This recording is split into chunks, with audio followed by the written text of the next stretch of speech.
everyone, we are the group number 3. I am Joro Botiansila. I'm Archie Pino. I'm Jim Benedict Fernan. Utilitarianism is a moral philosophy that says the best action is the one that maximizes utility. Utility is often defined as the greatest good for the greatest number of people, but it can also be defined in other ways like maximizing happiness or minimizing suffering. For example, in the famous case of Robin Hood. As is well known, Robin Hood steals properties from the rich and gives them to the poor. From the point of view of Christian ethics. Take note, Christian ethics. Robin Hood's action is immoral because it deprives the rich of the right that is due to them. However, from the point of view of utilitarianism, Robin Hood's action is morally good because it produces maximum benefits, the greatest happiness, to the majority of the people. According to Jeremiah Bintam, utilitarianism is a moral and legislative principle focused on maximizing happiness for the greatest number of people. He believed that human actions are governed by two sovereign masters, pleasure and pain. Summary of Utilitarianism by John Stuart Mill. It defines utilitarianism as a theory based on the principle that actions are right in the proportion as stated to promote happiness, wrong as stated to produce the reverse of happiness. Mill defines happiness as pleasure, and that absists of pain. He argues that pleasure can differ in quality and quantity, and that a pleasure that are rooted in one's higher faculties, intellectual, moral, and aesthetic faculties, should be within more heavily than a pleasure of lower qualities, animal pleasure. Here are the key concepts and principles of utilitarianism. Consequentialism. Utilitarianism is a consequentialist theory, meaning that the morality of an action is judged solely by its consequences. The intention behind the actions are irrelevant. What matters is the outcome.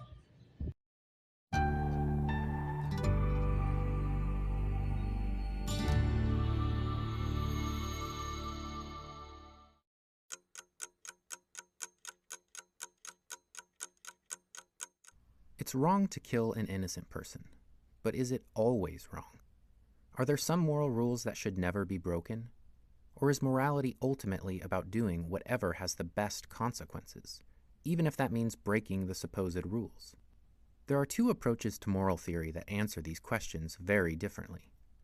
According to consequentialism, morality is ultimately about doing whatever has the best consequences. But according to deontology, there are certain moral rules that should never be broken. How do we decide which theory is better? One thing we can do is think about specific cases and see which view they seem to support. Thanks to philosophers Philippa Foot and Judith Jarvis Thompson, we have some interesting cases to think about. First, let's consider the trolley problem. Imagine a runaway trolley was hurtling down a track. On the track ahead, there are 5 people who are about to be struck and killed by the trolley. Fortunately, there's a fork in the track ahead, and you happen to be standing right next to the rail switch. If you flip the switch, the trolley will be diverted to the other track, and the 5 people will be saved. But there's a catch. Another person is on the other track.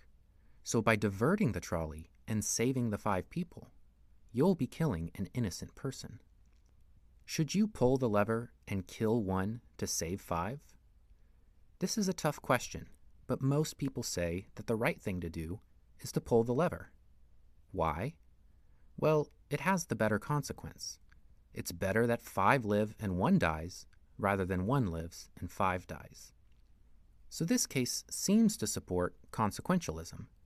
It seems okay to kill an innocent person if doing so would have a good enough outcome. But now consider a different case.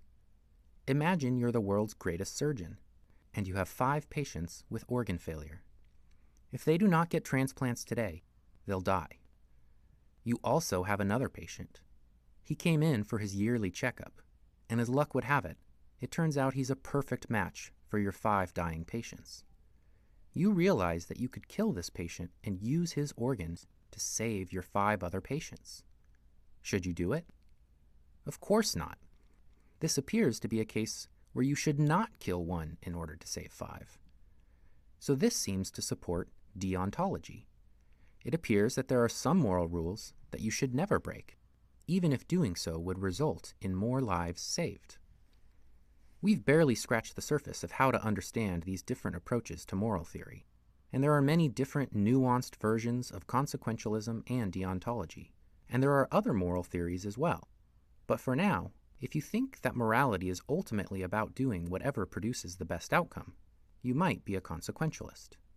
And if you think that there are some moral rules that should never be broken, regardless of the outcome, then you might be a deontologist. Maximizing utility.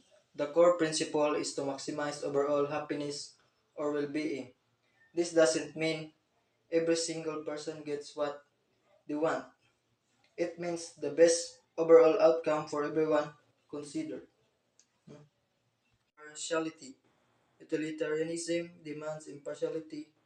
Everyone's happiness counts equally, regardless of the relationship to the decision maker. No one's happiness is inherently more valuable than Impartiality. Interpreters strive to maintain impartiality and refrain from counseling, advising, or projecting personal biases or beliefs.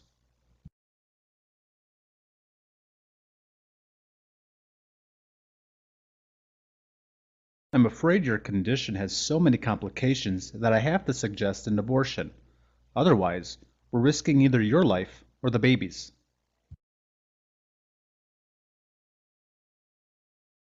Что? Врач предлагает вам сделать аборт. Вы ведь знаете, что наша религия этого не позволяет. Я бы никогда не сделала. Я, конечно, не знаю, насколько вы религиозны, так что...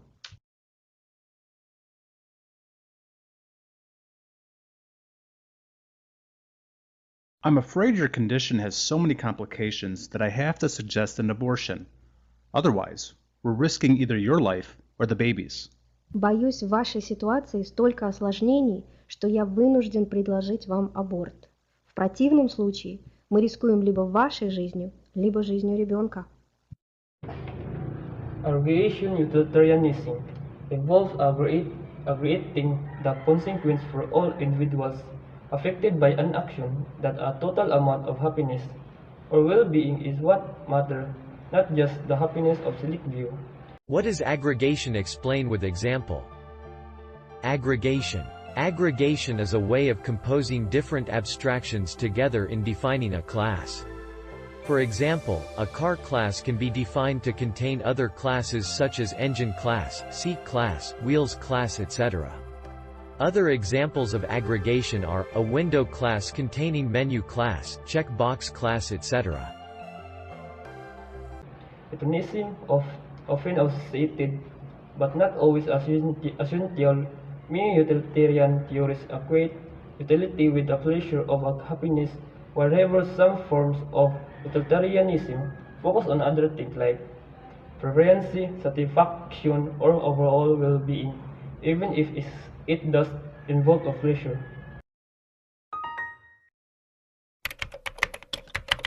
Hedonism. Hedonism is the belief that pleasure, or the absence of pain, is the most important principle in determining the morality of a potential course of action. Pleasure can be things like sex, drugs, and rock and roll, but it can also include any intrinsically valuable experience, like reading a good book. Hedonism is a type of consequentialism, and it has several forms.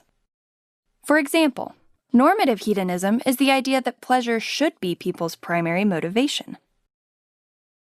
On the other hand, motivational hedonism says that only pleasure and pain cause people to do what they do. Egotistical hedonism requires a person to consider only his or her own pleasure in making choices. Conversely, altruistic hedonism says that the creation of pleasure for all people is the best way to measure if an action is ethical.